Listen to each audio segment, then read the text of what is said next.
Estamos grabando. Muy bien. Bueno, muchísimas gracias a todos por conectarse hoy. Han sido un ejemplo de puntualidad y quiero felicitarlos por eso. Y bueno, y de constancia, porque estamos en el día 5 en medio de una cuarentena y ya estamos como en una especie de agotamiento de todo lo que sea digital. Pero bueno, en medio de todo ese contexto tan difícil, estamos acá por quinto día consecutivo, no solamente formándonos, sino debatiendo y discutiendo sobre la República, no solamente desde una visión teórica o conceptual, sino también pensando en cómo nosotros como jóvenes podemos comenzar a tener algunas ideas de qué es lo que se debe hacer para reconstruir la República, la democracia y la institucionalidad en Venezuela. Así que esta semana hemos tenido una agenda y unos ponentes increíbles. Arrancamos el lunes con el profesor Juan Miguel. Estuvimos el martes con la doctora Inés Quintero hablando de Juan Germán Rocio, que por cierto tuvo el miércoles de cumpleaños. Y el miércoles hablamos con el doctor Oscar Vallés, también de la Universidad Metropolitana, sobre el tema del pacto Punto Fijo. Entonces, y bueno, evidentemente no podemos olvidarlo, ayer estuvimos con Andrea hablando sobre las instituciones políticas. Pero a lo que iba es que esto es muy importante y aunque no parezca, todo esto lleva una especie de orden porque parte de la historia de Venezuela se ha resumido a algunas personas han estado luchando en distintos momentos por lograr una república en Venezuela, porque haya Estado de Derecho y haya instituciones, pero si algo es importante hoy, y sobre todo con lo que aprendimos ayer, es de lo que vamos a hablar ahorita, que es entender un poco cómo están las instituciones políticas y el sistema político venezolano bajo una era que podríamos, bueno, llamar la era chavista. Y bueno, para eso vamos a tener al profesor Guillermo Tell, que ya Cari se va a encargar de presentarlo. Y bueno, creo que antes Andrea quería dar también unas palabras. Bueno, la verdad no, yo solo quería conectarme, pero no, bueno, bienvenido, profe, y bueno, bienvenidos a los muchachos que han estado todos estos días aquí conectados para la Fundación Adenauer, que es la razón por la cual estoy ahorita conectada. Es muy importante que a pesar de esta situación que estamos viviendo, no solo en Venezuela, sino en el mundo, sigamos nuestro trabajo y esta es una de las formas en que lo estamos haciendo. Así que bienvenidos todos, bienvenido, profe, y bueno, aquí me quedo escuchándolo. Muchas gracias, Andrea, Carlos, Cariorli. Gracias de nuevo, por supuesto, a bueno, nada, yo creo que... ¿Aló? Bueno, yo creo que las palabras de José y las de Andrea engloban bastante todo lo que quería decir al principio. Profe, ¿me escucha bien? Ahí más o menos. ¿Ustedes a mí? Sí, se escucha perfecto. Ok, bueno. Nada, antes de presentar al doctor Guillermo Tell, de nuevo me gustaría darle las gracias a todos y darles una calurosa bienvenida, no solo por el interés y la gran receptividad que han tenido a lo largo de todo este programa al postularse, sino también por mantenerse día a día, desde el día lunes, estar presentes con puntualidad y mantenerse en cada sesión. Literalmente llenamos toda la sala con los participantes correspondientes, a pesar de que tenemos dentro del país. Hoy tengo el agrado de presentar una vez más al profesor Guillermo Tell Aveledo. El profesor Guillermo es politólogo egresado de la Universidad Central de Venezuela. Llegó a la UNIMED en el año 2006 y desde entonces ha ocupado diversos cargos docentes y administrativos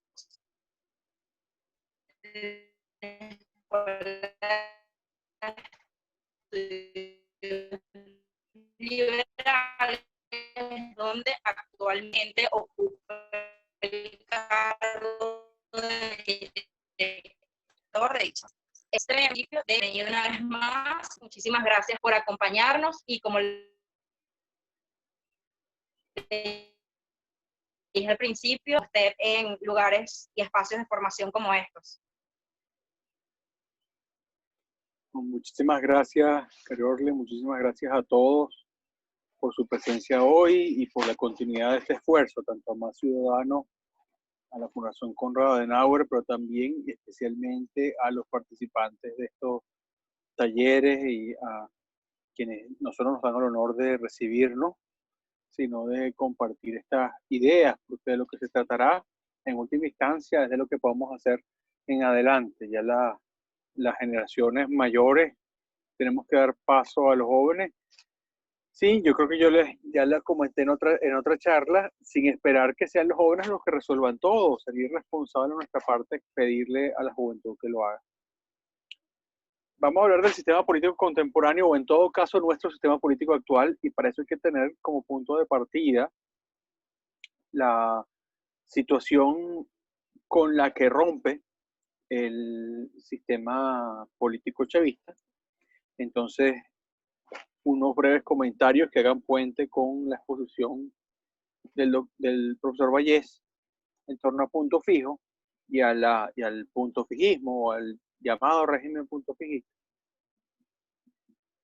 Luego, a partir de esa ruptura, las etapas del chavismo y la caracterización del chavismo hasta su apogeo de poder y el declinar de su popularidad en la década pasada, y la circunstancia en la que nos encontramos hoy. Estos son los tres pasos que tenemos que plantear. La crisis de la democracia representativa en Venezuela, la forja de la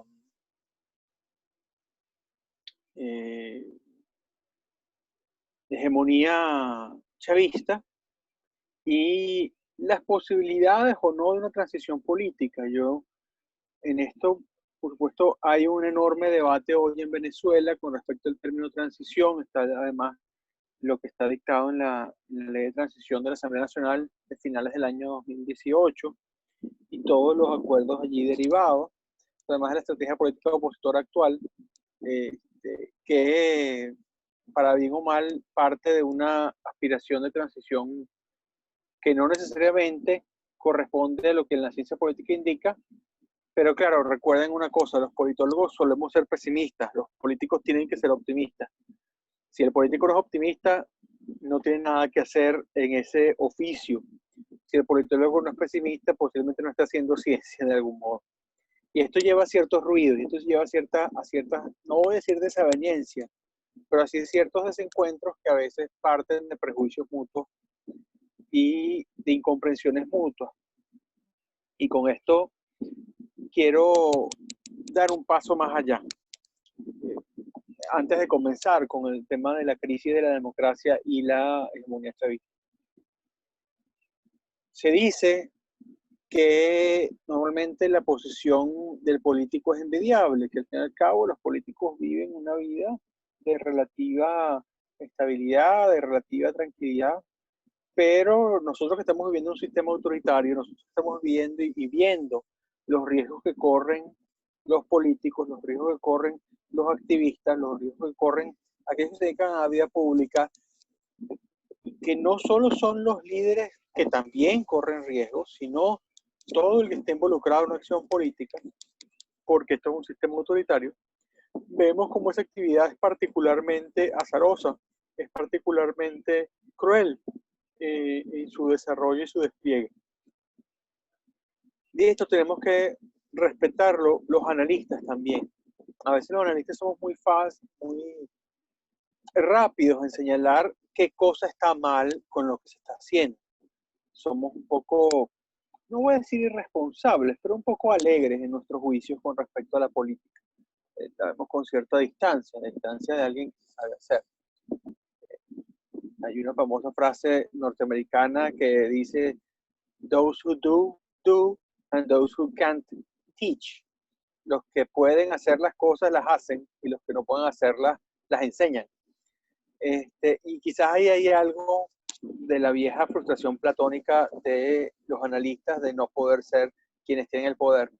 Y eso es particularmente duro entre los analistas políticos.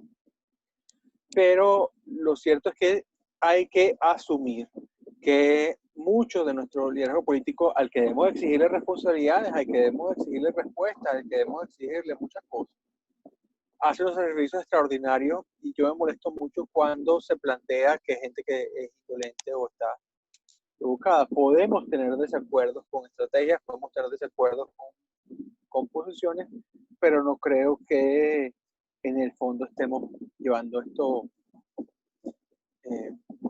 correctamente si despreciamos a nuestros líderes políticos, de los cuales muchos de ustedes quieren ser en el futuro. Ustedes se meten en la política por una vocación de servicio, que es la vocación inicial de todo político. Y aquí yo no solo celebro eso, sino que además me considero alguien que respeta ese oficio y esa dedicación. Ustedes podrían estar haciendo otra cosa ahorita, ustedes podrían estar jugando videojuegos, ustedes podrían estar haciendo cualquier otra cosa y han estado dedicados todos estos días a esta acción.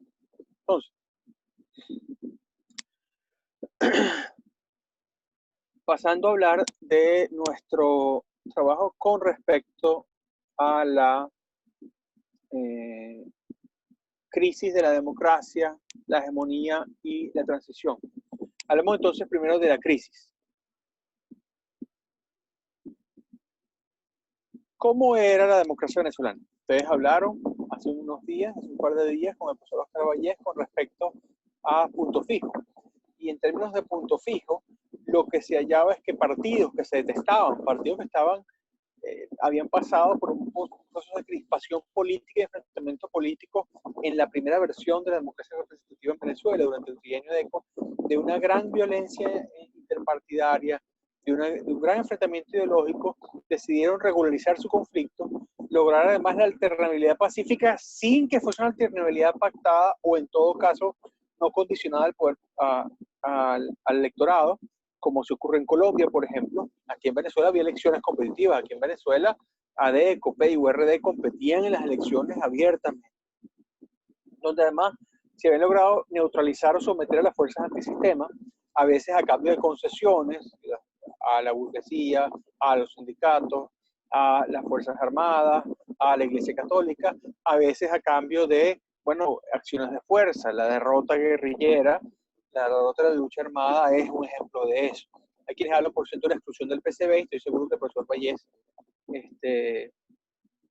habrá tocado este punto. Mucho se dice de eso al respecto, y cuando comenzó esta etapa histórica en la que estamos viviendo, se decía que todo esto que estamos pasando era culpa de que los Caldera, Betancourt, Villalba habían excluido el PCB, lo habían dejado de lado. Y se suele olvidar que el PCB era un partido partidario de la Unión Soviética, era un partido partidario del marxismo-leninismo, es decir, era hasta cierto punto incompatible con la democracia.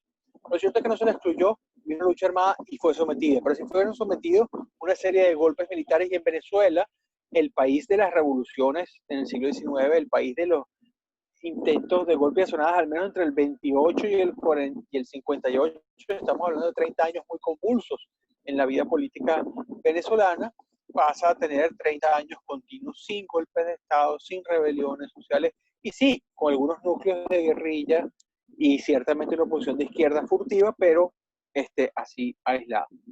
Este régimen gozaba una altísima legitimidad electoral, gozaba una alta capacidad organizativa y presencia nacional por medio de sus partidos que eran muy aceptados, muy reputados entre la población y que alcanzaban mayorías extraordinarias electoralmente, compitiendo entre sí. AD, COPEI sumaron, al menos en los años 60, alrededor del 50-60% de los votos, y en las elecciones después del año 73, al menos el 80% de los votos. Eso estableció nuestra memoria histórica de la Cuarta República, la República Civil, era la ruta de AD, COPEI. Pero esos partidos decayeron por diversas razones. Uno, porque se atacaban entre sí en sus gestiones, y aquellos factores estructurales que ayudaban, la renta petrolera, la hipertrofia del Estado, el presidencialismo, a potenciar la corrupción, eran señalados entre sí como, bueno, al punto que se podía decir, y lo decía un famoso líder del movimiento socialismo, Teodoro Pekov, que si Acción Democrática dice la verdad cuando habla de COPEI, y COPEI dice la verdad cuando habla de acción democrática, no se puede votar ni por Acción Democrática ni por COPEI. En todo caso, esos dos partidos entraron en un declinar, en una barrera de descrédito por problemas generacionales, por problemas ideológicos, por problemas de enfrentar la modernización del país, por problemas también de colusión y prevaricación en algunos de sus cuadros que eran muy señalados por la prensa, que estaba controlada por ¿quién? También vamos a decirlo. La prensa estaba por sectores de la oposición de izquierda, entre sus periodistas, y por sectores de la oposición aristocrática, entre sus dueños.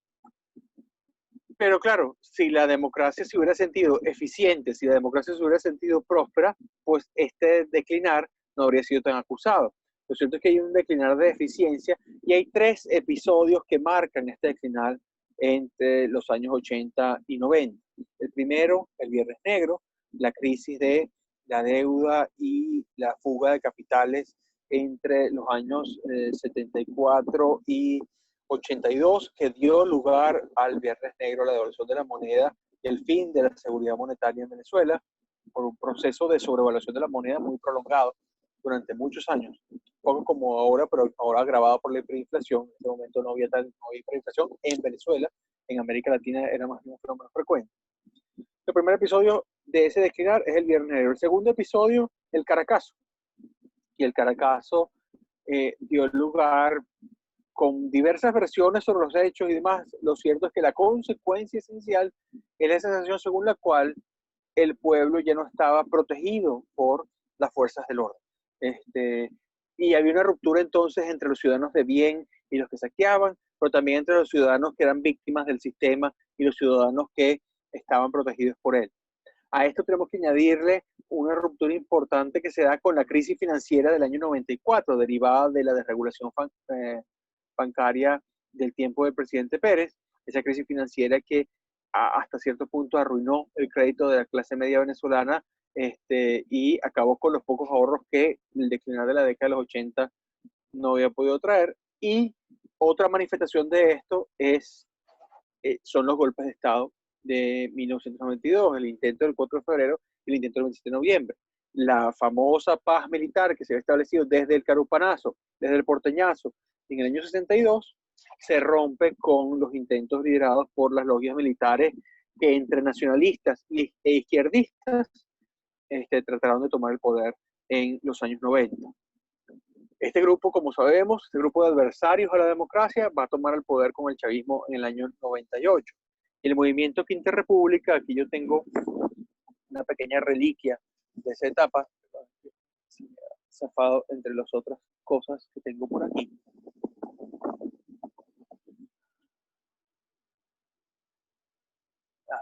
No la consigo, perdonen ustedes. Es la revista del movimiento Quinta República en el año 97, el órgano teórico, que indica en esa revista que el movimiento Quinta República, el que trae a Chávez al poder cuando ustedes eran unos niños o incluso no habían nacido, llega al poder y es una alianza que no es solo la extrema izquierda. Es verdad, cuando Chávez dice en el 98 que él no es comunista, aunque tenga vínculos con Fidel Castro, aunque tenga vínculos con La Habana, es porque es una media verdad.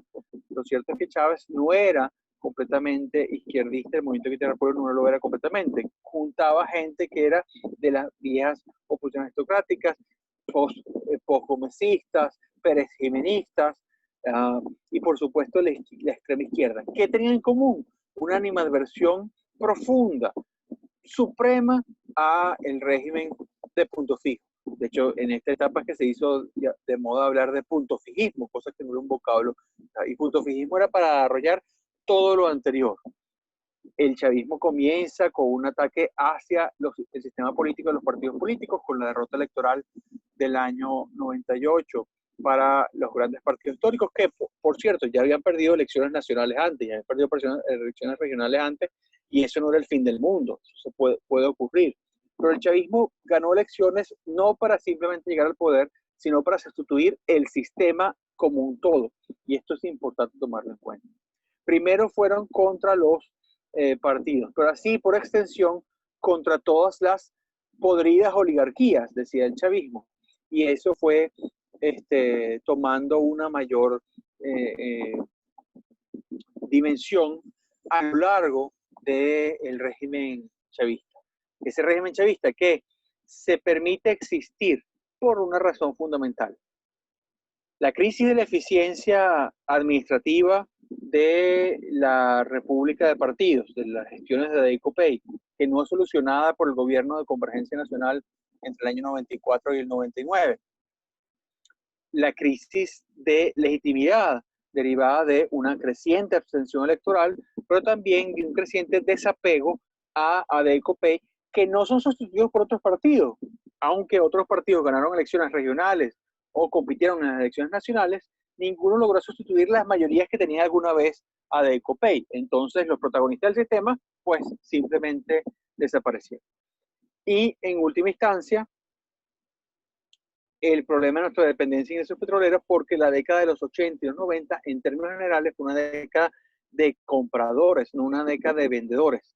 Los precios del petróleo no se recuperaron a los niveles históricos altos de los años 70, de la crisis del petróleo en Europa y Estados Unidos, y eso llevó al primer gran shock externo de la República Venezolana de los años 20. Esto, bueno, es parte de la ecuación a la que llega el chavismo, pero el chavismo, la extrema izquierda que lo compone, las derechas que lo componen, no tenía una visión crítica de la democracia por sus resultados, tenía una visión crítica de la democracia por su propia existencia. Los partidos políticos eran, si lo veíamos desde la derecha, populistas, botarates, mentirosos, etc. Si lo veíamos de la izquierda, eran la falsa democracia, eran la dictadura de la burguesía, la dictadura del capital. Entonces, no había un reconocimiento de la democracia y llega un adversario a la democracia con esa tenacidad a actuar. O sea, tú no necesitabas ni el Caracazo, ni el Viernes Negro, ni los golpes de Estado, mucho menos, para confirmarte que la democracia era mala a estos actores. Ellos creían que eso era así y por lo tanto iban a actuar en consecuencia. ¿Qué es lo que se transforma entonces? Venezuela pasa de ser la Venezuela de los años 60, 70, 80 y 90, que con los defectos de esa democracia, incluso con las derivas autoritarias de algunos episodios, el Caracazo, algunas masacres a la izquierda, etcétera, etcétera, era un sistema poliárquico, libre, pluralista, democrático, liberal, como conocemos, a ser sustituido de manera acelerada, pero no inmediata, por un sistema no poliárquico. El chavismo llega con una mayoría electoral que está maquillada en el sentido que hay todavía una gran abstención electoral. Eso no se ha resuelto en estos 20 años. Pero lo cierto es que hay una participación de sectores inusitados y un cambio de votos hacia esta opción de Chávez, que era todo para todo el mundo, para muchísima gente que votó por él, y sus mayorías abultadas crecen en el proceso constituyente del 99. Aquí pasa a tumbar a los partidos políticos y a llenar sus instituciones.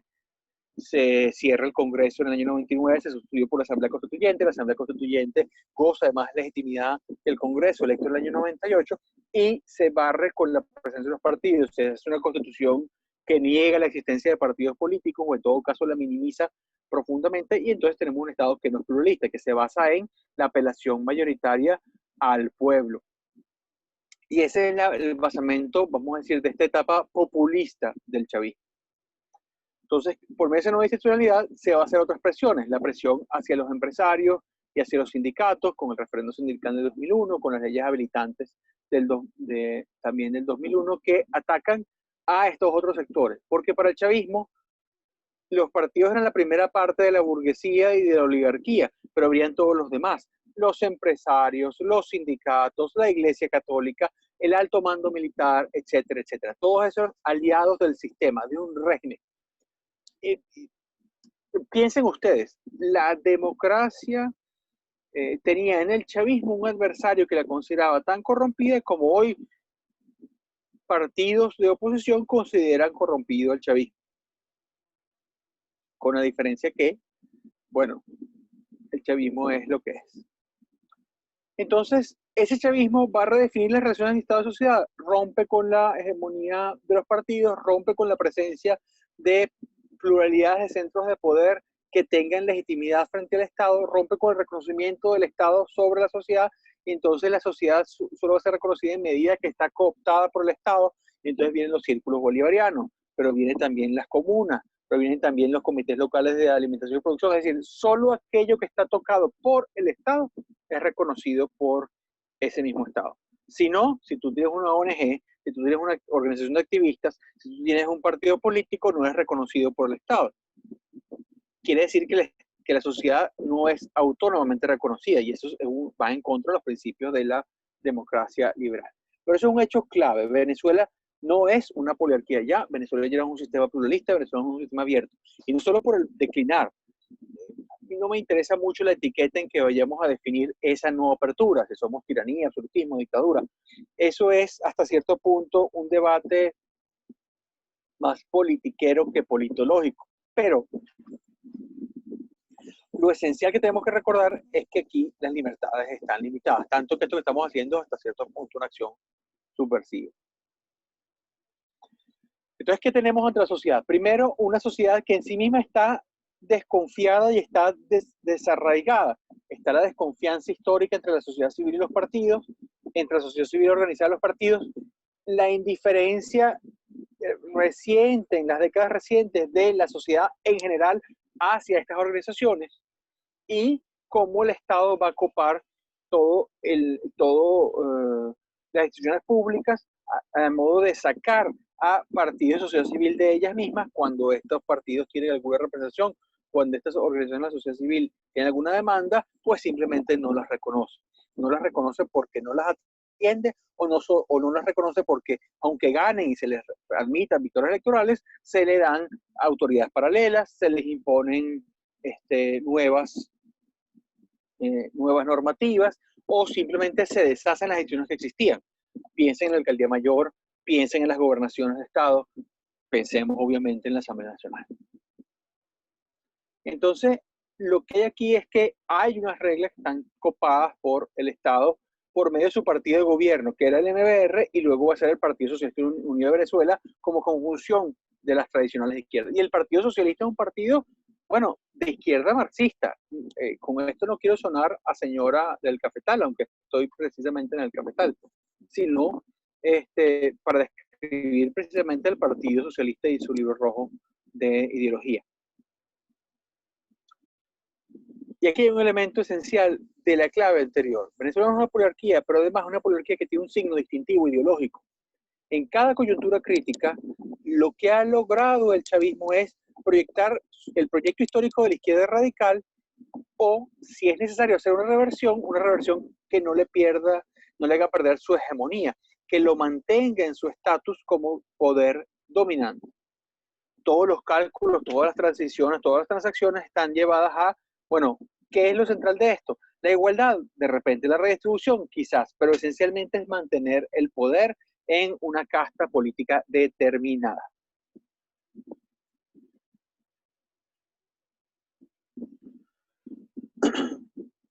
Jesús Gabriel, estoy viendo en dos preguntas de Jesús Gabriel, y yo quisiera que las hicieras cuando podemos estar todos preguntando. Ahorita me cuesta verlas, no sé si les parece bien. Sí, profe, una aclaratoria.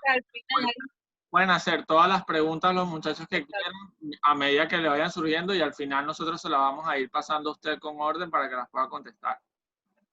Exactamente. No, perfecto. Ah, ok. Entonces, en cada coyuntura crítica de la historia de Venezuela, la alianza que apoyó el chavismo se ha hecho más izquierda. Cuando la alianza era una alianza de derechas prejimenistas, derechas autoritarias, derechas gomecistas, derechas aristocráticas y la extrema izquierda, eso se ve en el primer gabinete de Chávez, eso se ve en las planchas del movimiento de Interrepública y en las candidaturas al constituyente del año 99, donde están millonarios y militantes de la extrema izquierda juntos. En cada coyuntura se va deslastrando de las derechas y toma la ruta de la izquierda, pero no de cualquier izquierda, de aquella izquierda que después de la pacificación de los años 70 nunca aceptó la democracia, que pensaba que estaba en una parada estratégica, que participaba en el sistema mientras tanto, pudiendo trabajar después. ¿Qué rasgos tenía este Estado durante el gobierno de Chávez, durante los dos periodos que Chávez gobierna? Entre el año 99, recuerden, tiene su periodo formal en el año 2000, del 2000 al 2006, del 2006 al 2012, cuando el último momento en que lo vemos con vida. Primero, en términos de suficiencia, cambia la noción de políticas públicas hacia una noción de políticas públicas que tenga un desdén hacia los elementos técnicos de los servicios y más hacia los elementos redistributivos para formar una plataforma no solo de la política, sino de vocación redistributiva, dado el proyecto socialista terminado. La tolerancia de cierta violencia social, en tanto esa violencia social fuera redistributiva, y por eso el aumento de los índices de delincuencia durante estos 15 años, ya agravados por la crisis económica de los años 80 y 90. ¿De qué modo? Pues desprofesionalizando el sistema administrativo del Estado, no solo políticamente, sino más en términos de prestación de servicios y técnicos. Por eso la intervención de PDVSA, la creación de una PDVSA, pero así lo mismo con la renacionalización de CanTV, de la electricidad de Caracas, de las siderúrgicas, etcétera, etcétera. Creando, en medio de la bonanza extraordinaria de recursos de la década antepasada, y esto no se nos puede olvidar, el chavismo puede hacer esto de manera más viable porque tiene mucho real, tan sencillo como eso. Entonces no tiene que lidiar con los costos iniciales que ya había derrotado. O sea, ya habían derrotado a los sindicatos, ya había derrotado a la patronal, ya había derrotado a los partidos, ya había derrotado a las Fuerzas Armadas. Ahora que puede gobernar a sus anchas, bueno, ¿a quién tiene que responder? El gobierno está extrayendo recursos de la sociedad. Lo que está haciendo es movernos para otro lado, por la corrupción, por el cohecho, pero también hacia la sociedad en un consumo extraordinario, un aparato de consumo extraordinario que también malbarató los ahorros de la República. No estoy con esto señalando que nosotros, la sociedad, simplemente hicimos lo que quisimos con esos recursos, pero estábamos en una circunstancia en la cual el reclamo de renta era sumamente poderoso. Y por eso el mantenimiento de un control de cambios absolutamente distorsionador de la economía, el mantenimiento de enormes subsidios, empezando por el subsidio monetario en esa economía que permitió un boom del consumo extraordinario que era insostenible. Esto es lo clave de esto. Eso es insostenible. Pero además, que estaba haciéndose así, ¿para qué? Para controlar el poder. Esto es básicamente parte de la herramienta. Había durante esa etapa, y hay que admitirlo, elecciones levemente cuestionadas, y había cuestionamientos a la desigualdad de las elecciones, había cuestionamientos al ventajismo electoral, pero casi nunca se cuestionaban sus resultados últimos. Quizás se cuestionaban los porcentajes de diferencia, quizás se cuestionaba la posibilidad de participar cabalmente en esas elecciones, pero lo cierto es que el chavismo fue ganando esas sesiones. Y además fue alejando a Venezuela. Venezuela durante toda su historia había sido parte de la Alianza Atlántica, de Occidente, sin ser un país obsecuente con Gran Bretaña, los Estados Unidos o los Países Bajos, era un país parte de Occidente y con sus valores.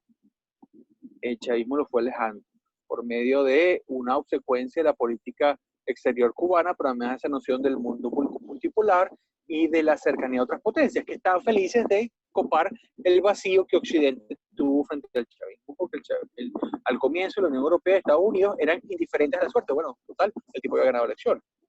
Hoy apoyan la democracia, pero a costa de no haberlo hecho durante muchísimo tiempo. ¿Y esto cómo se hizo? El mecanismo para lograr este control hegemónico del poder por parte del chavismo era el secuestro institucional del Estado, el aprovechar el extraordinario carisma y popularidad de Hugo Chávez para hacer que ese carisma, una vez que decayese o cambiase o se rutinizase, como pasa con todo carisma en la historia de la humanidad, pues fuese inevitable y fuese imposible de resolverse. El poder acumulado gracias a la enorme popularidad de la entrega de la sociedad venezolana a Hugo Chávez como personaje político, permitió la creación de una estructura de poder que ahora sin Hugo Chávez, ahora sin carisma, ahora sin esa popularidad, puede reprimir todo intento de disenso de manera eficaz. Entonces se neutralizan las alternativas políticas por medio de la Constitución del 99, se interpreta la Constitución del 99, que no es particularmente terrible. La Constitución es un tanto presidencialista, es ciertamente más centralista que las anteriores, pero con la diferencia que mantiene todos esos elementos, y es una Constitución que aún su apartidismo es bastante pluralista, se mantiene las libertades públicas intactas. Lo que pasa es que a lo largo de este tiempo, por medio del Tribunal Supremo de Justicia, que ha sido el arma más potente más determinante en la actuación aplanadora del chavismo en estos 20 años, ha ido allanando todas las barreras del decoro político en este tiempo. Ha creado entonces una enorme asimetría de esta sociedad, la cual la sociedad estaba muy feliz de tener como asimetría hasta que le tocó exigir, y ha visto el pueblo solo como el pueblo chavista. O sea, el gobierno chavista es democrático por cuanto el demos no somos todos los venezolanos, no somos todos los ciudadanos, sino una parte específica del pueblo, que es el pueblo chavista. E incluso cuando ese pueblo chavista vota por la oposición, deja de ser pueblo propiamente dicho, tiene que estar alienado, está atacado, está confundido, y tiene que ser rescatado y tiene que ser protegido. ¿Por quién? Por el liderazgo chavista. ¿Qué pasó con los sectores de la oposición? Porque otra parte de un sistema político es su oposición. Y la oposición tuvo un desarrollo interesante por lo dramático. Cuando un politólogo diga que algo es interesante, corran, porque, bueno, lo que es interesante para nosotros son las cosas terribles. Y este primer aspecto de esta oposición durante estos años, como parte de la hegemonía y la respuesta a eso, recuerden que no es que la oposición haya sido incompetente. Por supuesto hay errores, por supuesto hay carencias, por supuesto hay limitaciones. Pero no es que la oposición haya sido incompetente. Hay una voluntad desde el Estado chavista, desde el año 99, de no reconocer al adversario. Esa es la verdad. Entonces, todo lo que yo voy a hacer en su contra es un modo de magnificar esa diferencia, magnificar ese dominio. Yo primero considero que no existe, y cuando empieza a existir, pues te piso, te reprimo. Lo primero que ocurre durante la primera etapa del chavismo es que ese aluvión popular que acompaña al chavismo en el año 98 y 99 barre y desconcierta a los partidos políticos, y podemos hablar de esa primera fase como una fase de despartidización, que es sustituida a partir del año 2001 con el intento de tomar la CTV con las leyes habilitantes por la sociedad civil organizada, especialmente Fedecámaras y la CTV, que sin embargo tampoco están reconocidas por el Estado. O sea, parte de la diatriba entre estas y el Estado es que el Estado PSUV, el Estado MBR en ese momento, es un Estado que no reconoce la existencia de la alternabilidad. Todos los que no son del chavismo son enemigos del chavismo, y son enemigos de la revolución, y son enemigos de la patria, y son enemigos del pueblo, etcétera, etcétera. Como esa alternativa de la sociedad civil es derrotada en el año 2004 y viene la cancelación de la participación opositora en el año 2005 en la parlamentaria, y hay es como el nadir más bajo. No habíamos tenido un momento tan bajo como ese hasta este punto en el que estamos hoy, con el riesgo de entrar. Es una tercera fase en la cual del auge de la sociedad civil se pasa a la lenta recomposición de los partidos.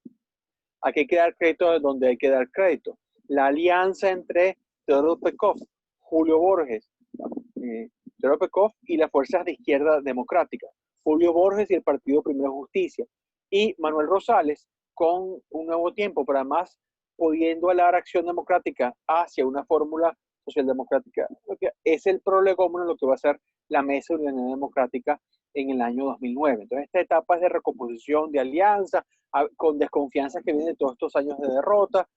Tenemos el caso del enfrentamiento entre Primero Justicia y de Causa Radical en Bolívar en el año 2008, y así hay ejemplos puntuales de esa ruptura, en lo cual los partidos deciden que no pueden actuar sino unitariamente. Y esto es cuando la oposición se convierte en una alternativa electoral viable, entre el año 2009 y el año 2015, en la cuarta fase de la oposición. Y justamente por eso, porque coinciden el declinar de eficiencia del chavismo con el declinar de los precios del petróleo, que en una sociedad menos plural, en una sociedad menos productiva, es mucho más dramático, y por eso la crisis de hiperinflación, y por eso la crisis de producción, y por eso las crisis de escasez, que no se comparan con los 80. Si alguien les dice, no, es que en los 80 no había tal cosa, no es que se comió perarina, dígale, usted está loco, usted se fumó una lumbia, porque eso no era así. Claro, cuando uno está viviendo en ese momento, puede ser que la crisis sea lo peor que uno está viviendo, pero no es comparable la crisis humanitaria que hoy tenemos, la emergencia humanitaria compleja, con los factores de los años 80 y 90. Ese declinar con una etapa de auge organizacional, unitario, programático de la oposición, con problemas, con vaivenes, con fracturas, pero que viene en un auge organizacional. tenemos la formación de la Venezuela Unión Democrática, las primarias presidenciales del año 2010, la victoria en términos de porcentaje de la oposición en el año 2010, cuando por primera vez fuimos mayoría de votos ante el chavismo, 58%, 42%, pero por el sistema electoral mayoritario no logramos la mayoría parlamentaria. Las primarias del año 2011-2012, la elección, la candidatura de Enrique Capriles unitaria en el año 2012, por supuesto la derrota, la represión, todo lo que va a venir, la represión del 2014 y las protestas del 2014, la fractura en la oposición, la recomposición de la oposición ante las parlamentarias del año 2015, el 2015 la victoria electoral que está acumulando todo ese capital organizacional de ese tiempo, y una vez que ocurre eso, el chavismo se defiende, el pueblo se equivocó, el chavismo va a salvar a ese pueblo equivocado y decide: yo no reconozco la Asamblea Nacional, y todo el declive institucional que hemos tenido, los ataques contra la Asamblea, la imposibilidad de gestionar una política entre oposición y gobierno reconociendo la Asamblea. Recuerden, el chavismo no reconoce a la oposición y eso fuerza a la oposición a no reconocer al chavismo, y esto es parte del clima tóxico del año 2016, que termina la suerte del año 2017 con la negación de la existencia de la Asamblea, las sentencias anulando a la Asamblea Nacional del año 2017, las protestas que de ahí se derivaron, fueron protestas más violentas incluso que las del año 2014, pero con un Estado mucho más decidido y con mucho más resortes de poder. Recuerden, muchachos, esto lo dirá un politólogo: legitimidad no es poder, no son la misma cosa. ¿Qué ha pasado entonces desde 2015? La quinta fase de la oposición ha recibido los más duros embates de represión del chavismo, que siempre ha sido autoritario, pero ha crecido mucho en autoritarismo después del año 2015. O sea, Maduro ha sido mucho más autoritario que Hugo Chávez, quien ya era autoritario. La desconfianza mutua y la imposibilidad entonces de zafarse de ciertas dinámicas, y además, de una manera más severa para la oposición, la internacionalización de la oposición. ¿Qué quiero decir con esto? No los apoyos del mundo occidental, sino, aunque eso juega un papel, sino el hecho que con la creciente diáspora, el exilio, la distinción entre los venezolanos que estamos adentro y los venezolanos que estamos afuera, un poco como las repúblicas del este de Europa durante la Guerra Fría, se genera una dinámica de que no se sabe quién ha de controlar, quién ha de liderar las tendencias de la oposición en general. Y esta dinámica no ha permitido una estrategia completa, porque ni estamos en la insurrección, ni estamos en la participación, y estamos siempre a media, siempre tanteando, sin realmente tomar una ruta clara. Esto no es consecuencia de que las mentes de la oposición no son capaces de ver esto, son consecuencias estructurales. Tenemos una oposición que necesita, porque no hay ningún partido suficientemente fuerte, que necesita la capacidad de conciliar. Tenemos un liderazgo fuerte, o teníamos un liderazgo fuerte en la figura del presidente Juan Guaidó, ¿y qué pasó? Por esa ambivalencia causa una enorme decepción en mucha gente, y no tiene la no usa su capital político a tiempo, con todos los altos y bajos que son implicados. Esto, insisto, no quiere decir, porque no voy a dejar de insistir en ello, no quiere decir que es que la oposición sea incompetente. No, la oposición está tratando de llevar cosas, pero hay razones estructurales a su alrededor que no le permiten actuar de acuerdo a sus expectativas de acción. Está la represión, está la carencia de recursos, está la diáspora, está el Chile. Y mientras tanto también ha estado ocurriendo el cambio de reglas electorales para mal. Los puntos rojos, el amedrentamiento de testigos, el cambio de sedes electorales, la mudanza de electores, la anulación de los partidos políticos como entidades autónomas. Todo eso ha estado ocurriendo. Todo eso está ocurriendo. ¿Cómo se puede hacer política en esas circunstancias? Es sumamente dramático. Entonces, ¿qué está pasando aquí? Tenemos, por una parte, la manifestación visible de la crisis que tiene en este momento un problema serio de actualización, que es el tema del reconocimiento de la Asamblea Nacional por parte de Occidente y las democracias occidentales, y el reconocimiento del chavismo por parte del resto del mundo. Tenemos el problema esencial de la crisis y la emergencia humanitaria compleja, que es una crisis de servicios públicos, que es una crisis de civilidad, que es una crisis de reglas, que es una crisis de producción y de distribución de producción en la sociedad, y por lo tanto una crisis que deja personas más enfermas, más desnutridas, más hambriadas, y ha llevado a millones y millones de compatriotas a la emigración. Eso es lo que tenemos entonces. Y además tenemos un problema de legitimidad. Tenemos un gobierno que tiene el control de la situación, pero no es reconocido, y aún así puede reprimir, y aún así es eficaz, incluso que consigue la obediencia y la aquiescencia sin considerarlo legítimo, y tenemos un gobierno que se considera legítimo, que no tiene las herramientas internas para gobernar, y que no termina de jalarlas por completo. Esto en una circunstancia en la cual el chavismo no ha modificado hasta ahora de ninguna manera su visión paranoica, su visión sectaria de la historia de Venezuela. Ya hemos hablado de la crisis de este Estado en términos de la afectación que sobre la sociedad.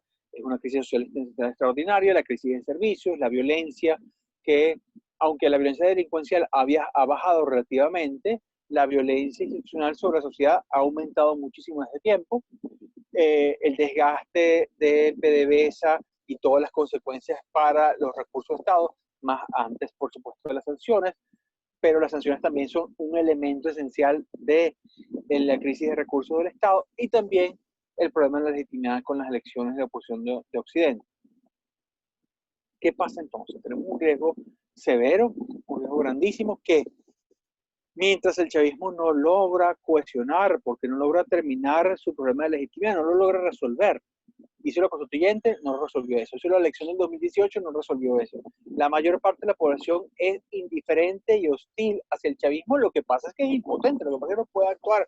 En consecuencia, tenemos la posibilidad de que el chavismo nos deje una situación extraordinariamente terrible, porque no permita el cambio político.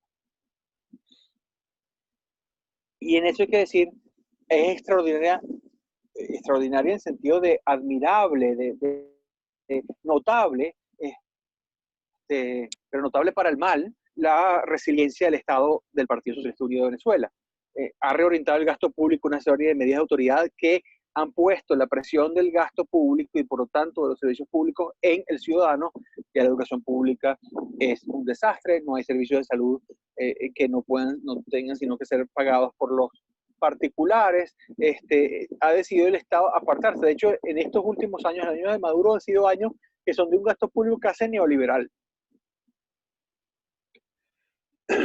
Esta autoridad entonces ha sido financiada por los particulares, por las remesas, por los ahorros de la sociedad como válvulas de escape del chavismo. Ha aumentado los servicios públicos en las ocasiones en que los cobra, y está planteando el aumento de la gasolina, cosas que son necesarias pero que no necesariamente implican en este aumento la resolución del problema de la eficiencia. Y ha obtenido fuentes heterodoxas de recursos. Ya no tengo petróleo, o no puedo vender petróleo, pero entonces vendo el oro de sangre, como ha denunciado el presidente Guaidó y la coalición democrática, diamantes, coltán, oro, dándole además posiciones, especialmente a las Fuerzas Armadas, para la administración de estos recursos. En ese sentido, el gobierno ha cruzado tantas líneas rojas de actos barbáricos que se da cuenta que su represión tiene relativamente bajos costos. Mata a dirigentes de la oposición, no pasa nada. Exilia a dirigentes de la oposición, no pasa nada. Entra en embajadas extranjeras, no pasa nada. Sí, lo sancionan, pero igual consigue tanqueros iraníes, consigue vender en la India ciertos elementos, consigue con el mercado negro, porque el mundo es enorme y el dinero no tiene ideología.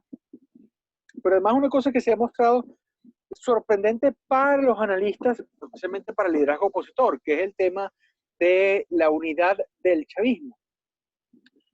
Presumimos que el chavismo se iba a dividir, que el chavismo sin Chávez iba a tener una eclosión anticarismática importante, que la rivalidad entre el Aizami, Maduro, Cabello iba a generar en una crisis. Y lo cierto es que hay una disposición unida y positiva, especialmente porque existe un adversario relativamente fuerte. Es decir, que se prefiere convivir entre escorpiones por cuanto la amenaza de una serpiente es mayor.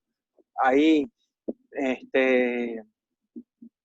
esto puede ser por genuina creencia en un sistema ideológico, y eso hay que considerarlo, o por genuino interés. Lo cierto es que el sistema dominante no se ha quebrado. El famoso quiebre de las Fuerzas Armadas, el famoso quiebre del PSUV, no ha ocurrido. Mientras tanto, la oposición, que debía estar en auge, ha sido más bien debilitada. Debilitada porque la política opositora tiene una duda existencial. ¿Participo o no participo? ¿Soy opositor leal o soy opositor desleal? ¿A qué estoy dispuesto a llegar yo para ejercer el poder? Y mientras tanto, como no se hace ninguna cosa con absoluto compromiso, porque se ponen de acuerdo posiciones encontradas, está la desconfianza y la desafección de esas posiciones, pero además ninguna domina para llevar la posición en una dirección o en otra, que sería la ruta, cualquiera de ellas, para pues cambiar las circunstancias. Por eso recuerden, el mayor momento de auge es cuando había una ruta determinada y clara. Tan buena fue que el chavismo la desenchufó. Pero además tenemos una circunstancia gravísima, gravísima, gravísima para todos, y con esto quiero cerrar. Yo creo que no quiero ser una nota pesimista, pero recuerden, yo soy politólogo y esa es mi inclinación. Tenemos un contexto global de división de las democracias occidentales frente a la amenaza de Rusia, de China, pero además la caracterización del chavismo, aunque las democracias occidentales todas consideran el chavismo legítimo, etcétera, etcétera, no tienen una ruta de acción clara porque los mismos dilemas de la oposición democrática venezolana están en juego. Pero además hay un fortalecimiento general. El espíritu del tiempo de esta década de los 20, del siglo XXI, es un espíritu autoritario. Ha crecido el énfasis autoritario. Ya tenemos autoritarismo en Europa, autoritarismo en Norteamérica. Que Venezuela sea autoritaria es lo normal. Quizás nosotros hicimos una reversión autoritaria de la democracia antes y venimos del futuro, y quizás estamos mostrando en el futuro lo que va a ser. Pero esa fortalecimiento de la tendencia autoritaria es lo contrario a lo que pasó en el año 89 o en los años 80 en las transiciones a la democracia de las dictaduras del Cono Sur, las dictaduras europeas, las dictaduras africanas y las dictaduras de Europa del Este. Había más bien un auge de las tendencias liberadoras en ese tiempo. Por otra parte, tenemos una cosa que no cesa, la indiferencia china y el apoyo ruso. El apoyo ruso, que es un apoyo a veces trocado en indiferencia. Dice, bueno, yo no me meto en los asuntos internos, y cuando yo no me meto en los asuntos internos, es como decir que yo no me meto en los asuntos de un vecino que está maltratando a su esposa. Bueno, dejo que ocurran. Lo que permito es que el fuerte abuse del débil. Eso es lo que ocurre. Cuando un país no interviene, es lo que ocurre, aunque respete la soberanía nacional. Por otro lado, la importancia del problema venezolano va aminorando. Va aminorando para el globo.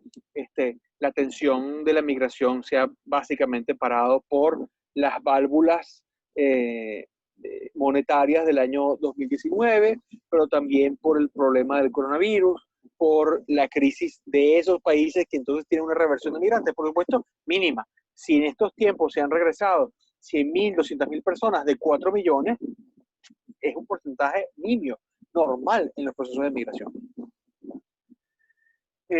Pero además está el tema de la tensión de Estados Unidos. A veces no sabemos si la tensión de Estados Unidos se deriva de un interés genuino en la expansión de la democracia o de su problema electoral.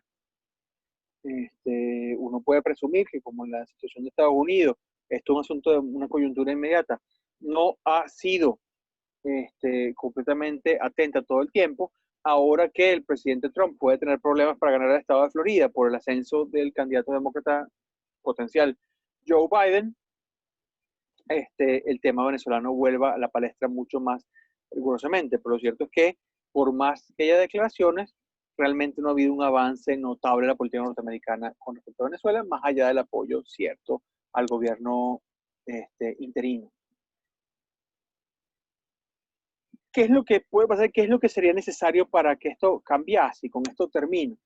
Para que Venezuela cambie hacia una transición democrática tiene que haber un reconocimiento internacional, pero cuando digo reconocimiento internacional es que incluso los adversarios de la democracia venezolana o los viejos aliados del chavismo consideren que es preferible la transición a la democracia que el mantenimiento del autoritarismo. Esto es esencial. Esto es esencial. Así como pasó en buena parte de los países de Europa, en buena parte de los países de África, en buena parte de los países de Latinoamérica, que cuando Estados Unidos decidió, como aliado de las dictaduras durante la Guerra Fría, decir, ¿saben qué? No, ahora yo creo en los derechos humanos. Eso se cayó. El gran problema es que estamos hablando de potencias, Rusia, China, Cuba, como la irónica potencia caribeña, que no tienen esa creencia. Por otra parte, que se consigan fuentes de financiamiento estables y estamos ahorita llegando a la cola del mundo petrolero.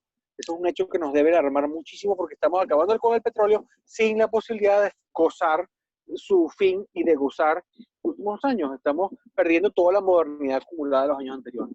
El apoyo de actores con poder de veto internamente, esencialmente las Fuerzas Armadas. Pues más el acuerdo pluralista es que haga que eso sea sostenible. Es decir, tú vas a tener una transición en la cual vas a necesitar al chavismo o a un sector del chavismo importante. No me refiero al chavismo disidente, porque el chavismo disidente es mucho más antichavista que María Corina Machado o que Diego Arria o que Panam Post. Pero no tiene poder. El chavismo disidente no tiene poder. Tiene que ser un chavismo con poder para tener relevancia en este caso. Atención a las condiciones sociales, porque si no, no va a haber democracia que dure en Venezuela. Aquí los problemas de desigualdad, los problemas de la pobreza, los problemas de la distribución de ingresos son esenciales de atención para un cambio político. El logro de capacidad técnica, en Venezuela se han ido millones de profesionales, en Venezuela se han ido buena parte de los cuadros técnicos de las empresas públicas, de la burocracia, etc. Eso va a tener que ser reocupado de algún modo. Y por último, la unidad de la oposición. Unidad de factores relevantes. Por ejemplo, si se lograse, como en el año 2012, la posibilidad de que desde la señora Machado hasta el gobernador Falcón estuviesen unidos en una ruta determinada, la que fuese, habría posibilidad. Todo lo que está al margen de eso no tiene existencia. Tú tienes el G4, los partidos pequeños cercanos al G4, tienes la mesita que sin el gobernador Falcón no es nada, y tienes Soy Venezuela que sin la señora Machado no es nada. Ellos podrían negociar la posibilidad de tener más representación interna por la necesidad de ese apoyo, pero las desconfianzas, los problemas estructurales no lo permiten. Y bueno, está también la ambición personal del liderazgo, que no deja de ser un problema humano trágico. Entonces, sin esas condiciones de para una transición, no existen. ¿Qué posibilidades hay de que lo que tengamos sea perdurable? Pues, como los factores que son necesarios para una transición son muchos, y los factores que son necesarios para una ruptura no están al alcance de la oposición, lo más probable hoy es la continuidad hoy y en los años por venir, no eternamente, pero sí quizás en el mediano plazo, la continuidad del Ejecutivo, a menos que superada la amenaza de la burguesía internacional globalizadora, espía, fascista, tenga el chavismo, rompa con las Fuerzas Armadas, rompa con el Ejecutivo Nacional eventualmente. Tenemos el tema del Esequibo que está rondando como espada de Damocles en la crisis nacional, tenemos todos esos problemas, y es por eso que el gobierno está interesado en acelerar las elecciones en medio de la movilización social. Ese es el plan actual. Y es una situación sumamente delicada a la que nos encontramos hoy como sistema político. Esas son las notas que yo les quería traer entonces. Pasamos de la crisis del sistema político representativo, la formación de la hegemonía chavista y los elementos de esa transición que estamos siempre acariciando, pero que nunca termina de cuajar y nunca termina de avanzar y progresar en el sentido que los demócratas venezolanos creen. Muchas gracias. Muchas gracias, profe. Excelente como siempre. Pero antes de pasar a las preguntas, me gustaría hacerle dos preguntas. Bueno, la primera es que en todos estos años siempre ha habido una especie de debate en donde mucha gente se plantea que el chavismo al inicio era democrático y que se desvió en el camino. Entonces, quería como su consideración al respecto sobre eso, incluyendo inclusive, bueno, algunos conocemos el proceso de la constituyente de 99, sabemos todas las teorías violando la Constitución. Y bueno, como ese primer punto, y por acá vi una pregunta que me parece muy interesante. En su opinión, ¿qué impacto tuvo los hechos de abril de 2002 en la transformación del chavismo, en este caso como gobierno y como fuerza política? Ok. Bien, lo primero es que hay que decir que el chavismo fue democrático en su origen, lo que pasa es que una visión de la democracia mayoritaria que es autoritaria. ¿Puede haber democracia y autoritarismo al mismo tiempo? Sí. Está el cesarismo democrático de Nancy. Cuando la mayoría gobierna sin respeto a los derechos de la minoría, sin respeto al pluralismo político, es una mayoría autoritaria. La democracia puede ser autoritaria. ¿Qué es el componente que corrige en las democracias contemporáneas? El elemento mayoritario abrumador, rusoniano, de la voluntad general de estas democracias, el elemento liberal. ¿Qué queremos decir con elemento liberal? La Constitución, el pluralismo, los derechos de asociación y participación, las libertades de expresión, la separación de poderes, etcétera, etcétera. Lo que hubo en Punto Fijo y de su régimen derivado, con todos los errores que han podido cometerse, eso existía. Eso se rompe con el chavismo cuando llega y, bueno, yo ya no tengo un poder legislativo al que hacerle caso, yo ya no tengo un poder judicial al que hacerle caso porque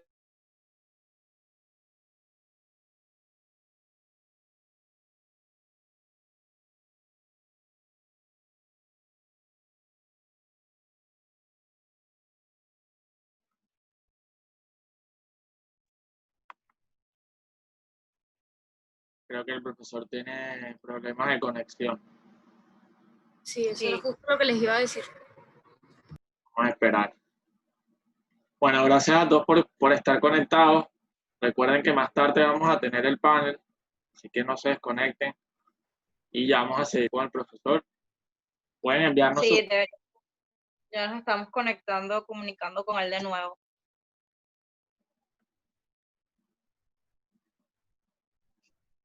Bueno, mientras el profesor retoma su conexión, se pone en contacto con nosotros de nuevo, es importante recordar que hoy, bueno, para cerrar esta quinta edición de Hablan los Jóvenes, vamos a tener una doble tanda, tal como lo mencionamos, Hola. así que ya el profesor está de nuevo con nosotros.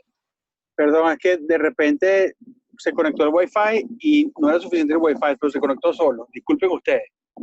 ¿Dónde me había quedado? Estaba hablando de la democracia y la mayoría. Sí, exactamente. Entonces el chavismo fue democrático en el sentido que tuvo ese apoyo popular importante, con dos bemoles. Por una parte, hubo una gran abstención electoral. Los sectores del DIE en Venezuela ya estructuralmente no votan, son absolutamente indiferentes al sistema político y eso es algo muy, muy dramático. Es de ahí que creció la oposición, por cierto, en los años 2012, 2013, 14, 15. Así que hay que tomar eso en cuenta. La propia oposición cambió su base política en estos años. Pero además que el chavismo, al ser democrático, con esas mayorías no necesitaba ser sino autoritario. Podía ser autoritario porque no tenía las limitaciones liberales al poder. Eso esencialmente. Lo segundo, que con respecto a abril de 2002 y sus efectos.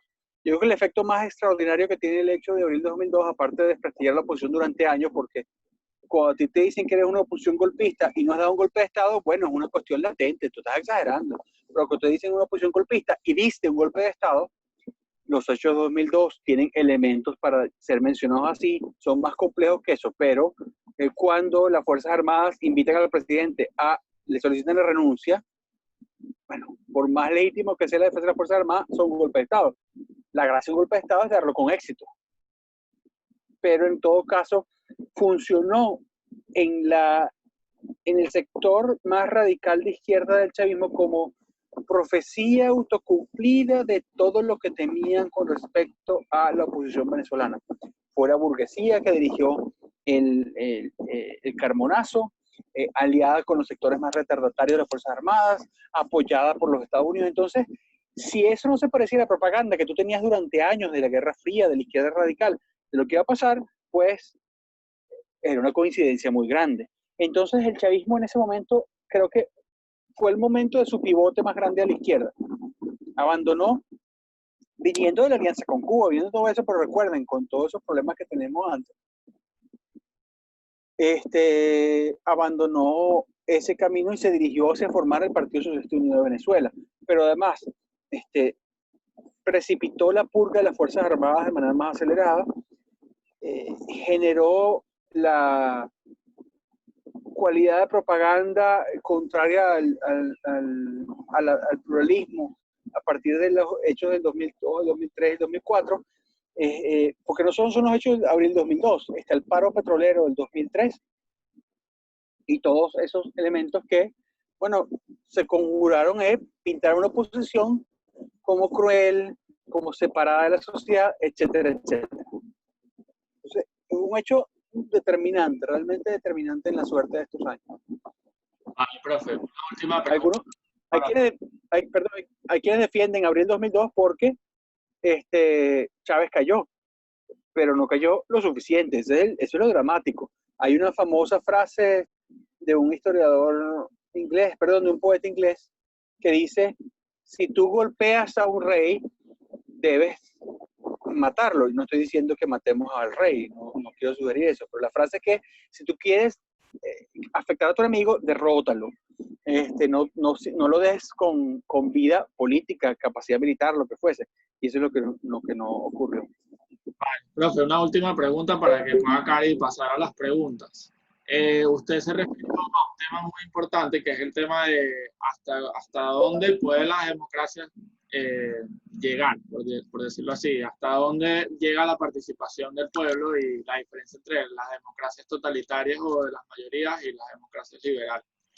En ese sentido hay como un debate que también se ha dado mucho en Venezuela sobre cuál debe ser el futuro del chavismo luego de este proceso. Usted está hablando de unas condiciones para una transición. Me gustaría saber su opinión al respecto.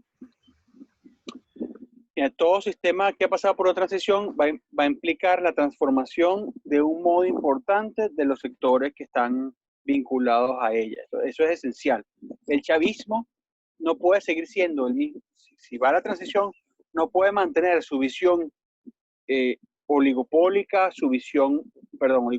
monopólica del poder, monopólica de la democracia, para seguir en un sistema democrático pluralista. Eso sería contrario a esta transición. Y eso no es imposible. Es decir, en otros sistemas, en la Unión Soviética, en Europa del Este, los partidos socialistas que fueron durante unos años oposición al comienzo de las transiciones a la democracia, pues se convirtieron en partidos socialistas democráticos. El franquismo en España se convirtió en un partido popular. No es que todo el franquismo fue el Partido Popular, pero buena parte del franquismo se fue para allá, antes de que Vox existiera, esas cosas. Los más retardatarios, los más negados a la transición, estaban en partidos que no tenían votos. Pero el Partido Popular, ¿qué? Bueno, reconoce el PSOE, reconoce la existencia de la oposición. Ahorita estamos volviendo a la crispación, en España, a esa crispación antigua, lo cual no va muy bien con esa oposición. Pero es necesario, eso puede ocurrir. Yo tendría la esperanza, hasta ahora una esperanza teórica, lamentablemente, en la posibilidad de que alguna parte del liderazgo chavista diga, bueno, ya está bueno, ya está bueno. A veces hace falta que muera un caudillo, a veces falta que pase una generación, a veces hacen falta conmociones sociales muy grandes. No parece haber una receta clara hacia eso, pero esa es parte de la situación. Yo me niego a pensar que estamos completamente desahuciados en ese caso, porque si no, no habría nada que hacer, salvo resistir. Profe, antes de que sigamos, perdón, Cari, que yo tengo una pregunta y es con respecto al tema electoral y sobre esto de la mayoría de las masas o de la legitimidad en la mayoría, por decirlo así.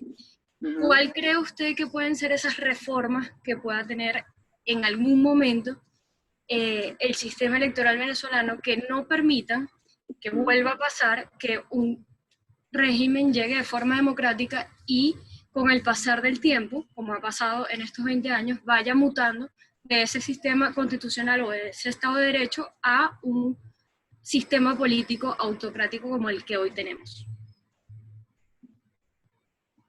Como no, hay que hacer yo creo que hay dos reformas esenciales que hay que hacer. En términos electorales, yo no soy partidario de el sistema proporcional de las minorías, porque temo que eso alimenta la potencial participación de sectores muy radicales en el sistema político que pueden impedir el desarrollo.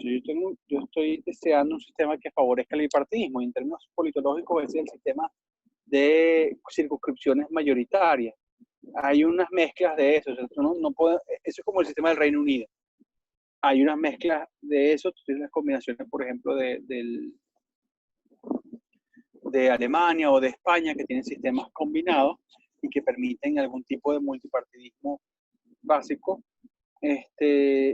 Pero yo trataría de desestimular el multipartidismo en Venezuela por esa razón. Luego, pero claro, tendríamos que tener partidos de centro, y el caso es que tenemos un partido de centro que son los partidos de oposición, y tenemos el chavismo que no es un partido de centro. Es decir, el chavismo no tiene moderados, hoy día no tiene moderados, y eso es una tragedia. El otro elemento que yo trataría de cambiar, y aquí, bueno, dependerá de un acuerdo político muy grande, porque es un sector muy poderoso hoy por hoy, es el Tribunal Supremo de Justicia.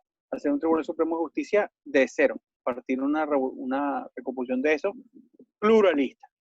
Eso es muy importante, muy importante. Cuando digo de cero, no quiere decir que va a ser ahora, bueno, pasamos a ser puros jueces de voluntad popular. No, que parte de cero en el sentido que veremos las fuerzas políticas y distribuiremos esa tendencia, o lograremos jueces imparciales e independientes. Esto segundo es más difícil, y yo, por la experiencia del antipartidismo en los años 90, yo le tengo cierta aversión a la idea del independiente. Siento que los años del chavismo nos han enseñado que eso no existe, que eso es pedir un unicornio azul.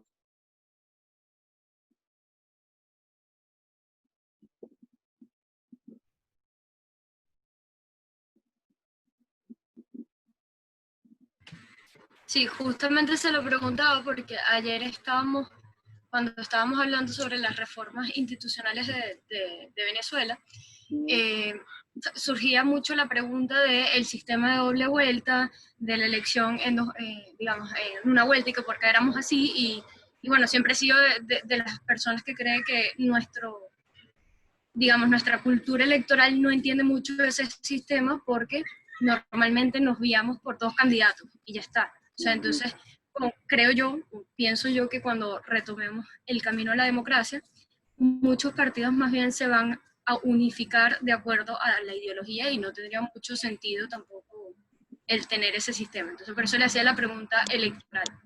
Yo creo que aquí debería haber, puede haber competencia previa a las primarias, etcétera, así, tipo Uruguay, pero aquí no hay demasiado capital político para múltiples partidos. Es absurdo que exista voluntad popular y un nuevo tiempo y acción democrática por separado. Es absurdo.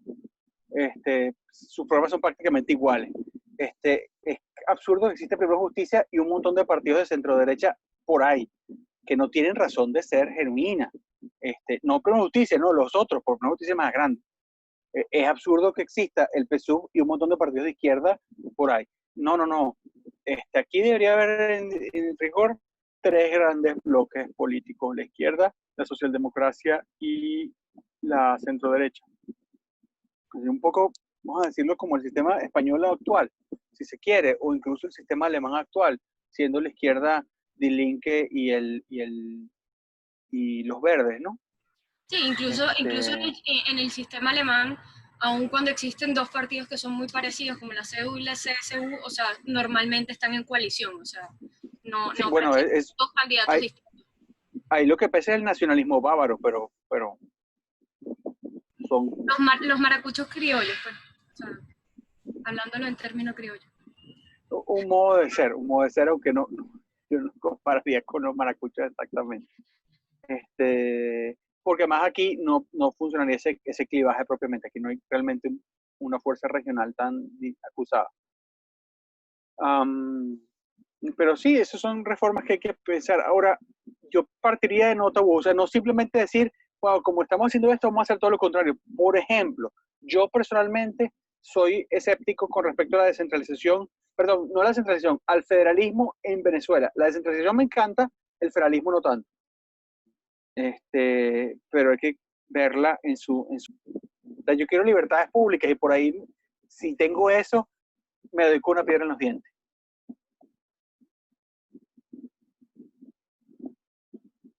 Bueno, profe, muchas gracias por sus respuestas y buenas preguntas, Andrea y José. Sin embargo, los participantes también nos dejaron algunas preguntas por acá.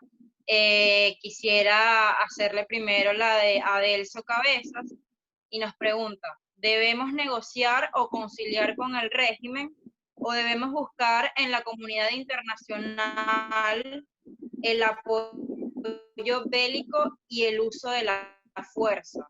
¿Cuál sería su recomendación para lograr una solución actual?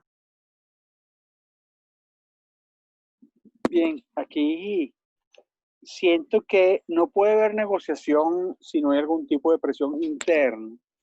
Las posibilidades reales de que haya una presión externa que funcione en ese sentido, aparte de los terribles riesgos morales que eso tiene, porque es distinto cuando tú tienes una rebelión interna a cuando tienes ese apoyo externo, es muy distinto. Te pone otra situación de unas heridas casi insalvables durante décadas, que normalmente terminan en un sistema autoritario de inmediato. Esa es la verdad. Si estamos pensando que es posible negociar, solo va a haber negociación posible cuando se sienta la presión de algún modo, y esa presión esencialmente va a ser interna. Yo creo que aquí estamos atados a un falso dilema porque estamos aspirando a una cosa que no parece que va a ocurrir porque la voluntad del mundo no es esa, y una cosa que no puede ocurrir si no hay presión interna que hemos descuidado por represión, pero hemos también descuidado porque claudicamos ante la idea de ejercerla, y eso es algo muy dramático para todos.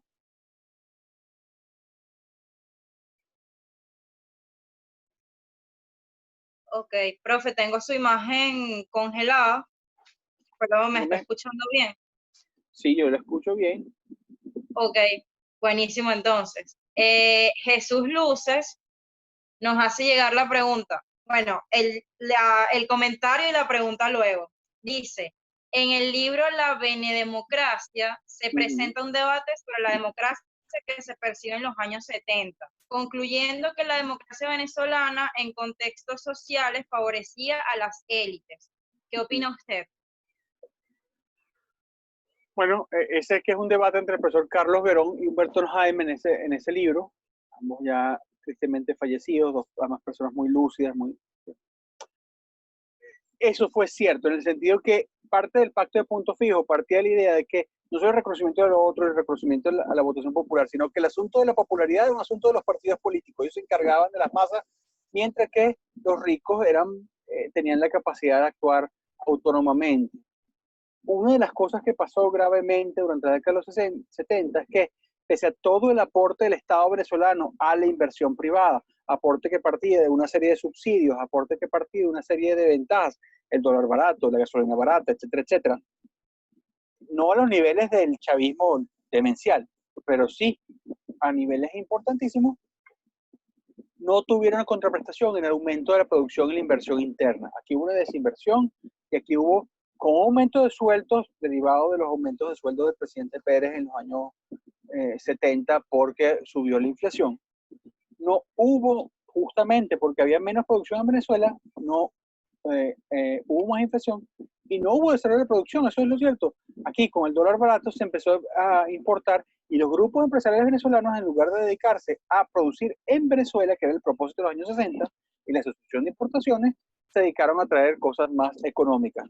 Resistieron la noción de un mercado común en los años 60 con Chile y Colombia, que habría sido la comunidad andina, y luego entramos mal y tarde a esas cosas. Se resistieron a la reforma fiscal del presidente Leoni, buscada ¿para qué? Para fortalecer ingresos de Estado distintos a los ingresos petroleros y así sucesivamente. A la hora de la verdad, el sector burgués de Venezuela tenía una capacidad de protección y de defensa de sus intereses que superaba su aporte al sistema. Y eso es parte del problema de punto fijo. Pero claro, está el temor de que este sector lo fuera a derrocar, que es lo que en última instancia ocurrió por cuanto buena parte del empresariado apoyó a Hugo Chávez en el año 98. Hugo Chávez no vino de La Vega o de Antímano. Hugo Chávez vino de ciertos penthouse en el este de Caracas. Y perdonen lo que lo pongo así. O sea, por eso es que también el chavismo cree que toda la derecha es como es, porque su toque con la derecha es la represión de los 60 o la corrupción de los 80 y 90. Esa es la verdad. Esa es la verdad. Perdonen que me ponga con mi perorata. Gracias. Nos llega otra pregunta, bueno, nos sale asistente anónimo y dice, considerando todo lo planteado, ¿se puede considerar que la vía democrática para acabar con un régimen ha fallado y por lo tanto es necesario recurrir a otras vías como la lucha armada organizada? ¿O podríamos considerar que la forma de llegar al poder para consolidar la democracia sea determinante para la definición de este próximo gobierno en una transición? Hay quienes sugieren que mientras uno envejece más, pierde más la paciencia y entonces está más dispuesto a soluciones más radicales. Entonces retoma la impaciencia que muchos le atribuyen en realidad a los jóvenes. Mira, yo no tengo respuesta inmediata a eso. Yo no creo que haya fracasado la vida democrática. Yo creo que no la explotamos hasta sus últimas consecuencias. Yo creo que se cometió un error de cálculo con la abstención del 2005 y la abstención del 2018, incluso con la abstención ante la constituyente del 2017, la que posiblemente hubiéramos podido competir y redefinir el sistema político desde allí, pero no, es el circo de Diosdado. Entonces no hemos sido suficientemente consecuentes. Pero hemos podido también ser consecuentes con la protesta popular y no hemos sido suficientemente consecuentes. Pensamos que 3 semanas de protesta son suficientes para lidiar con un Estado atroz y represor. 3 semanas, 3 meses, poco tiempo. La lucha armada como opción es una lucha de enorme sacrificio y de enorme compromiso. Lo que pasa es que aquí no nos estamos comprometiendo con nada, porque la lucha pacífica también es de enorme sacrificio y de enorme compromiso. Pero no nos estamos comprometiendo con una y con otra, dejamos todo a la mitad, nos entusiasmamos un ratico y dejamos todo a la mitad, y eso es sumamente frustrante.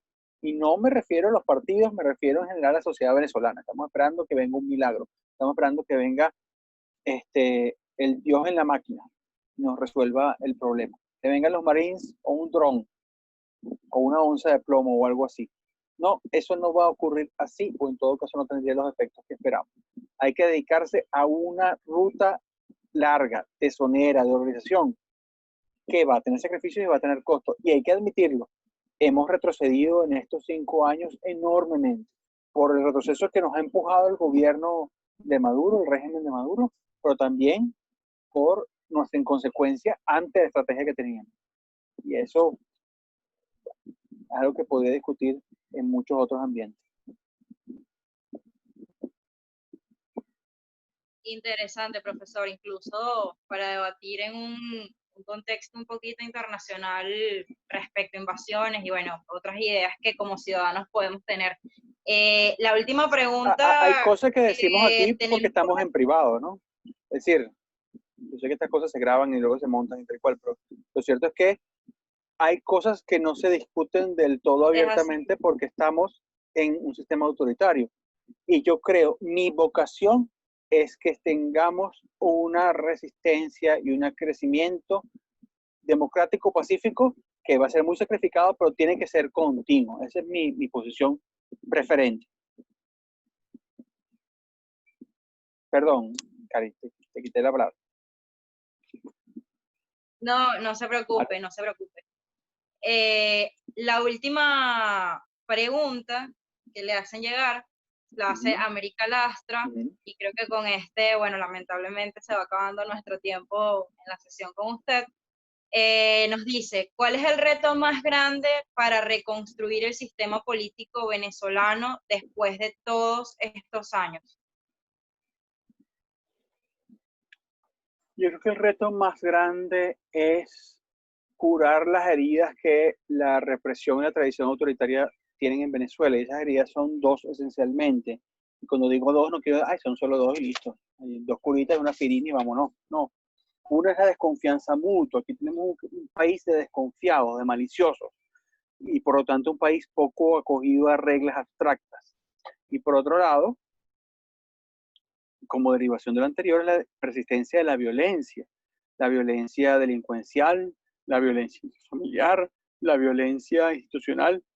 Todos esos elementos, en la medida que no se resuelvan, toda institución, toda transición va a ser incompleta. Y ahí tenemos una lucha cultural que hacer. Todos los que queremos que en Venezuela finalmente se comporte como la situación que se quiere. Eso se ha logrado en el país. Es decir, en algún momento hemos sacudido esas taras, hemos sacudido esos problemas.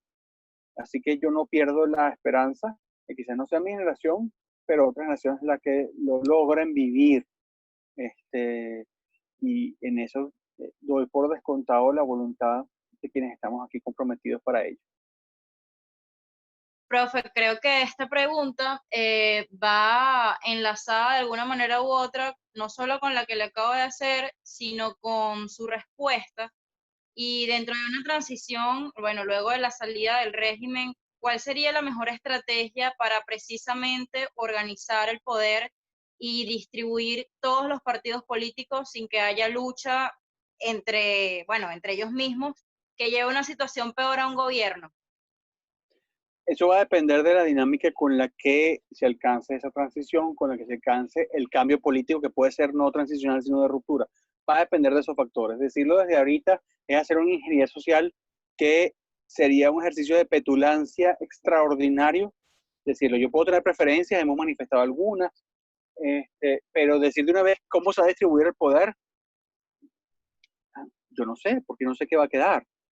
Entonces, puedo, en términos probabilísticos, indicar unas orientaciones, pero decir cómo hacerlo es negarle a los políticos y al liderazgo político la agencia que han de tener. Y creo que ese no es el rol del analista. Bueno, profesor Guillermo, yo creo que de nuevo y como siempre, una de las sesiones más completas. Siempre recuerdo y recalco cuando nos acompañó la vez pasada y también de manera presencial en los espacios de la Fundación Konrad Adenauer. En lo personal espero pronto volver a la normalidad para volver a esos espacios con ponentes tan espectaculares y de altura como usted. Creo que ha sido una de las sesiones más completas.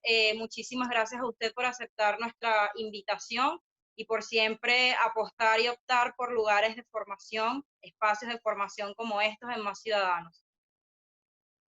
Gracias a ustedes, que tengan un feliz fin de semana. Sé que tienen todavía más actividades para completar el cierre de estas 5 jornadas y tanto que han tenido. Los felicito. No puedo acompañarlos porque yo ahorita tengo otra actividad que entrar, pero estoy a su orden y es simplemente parte de mi propio ejercicio ciudadano. Muchas gracias.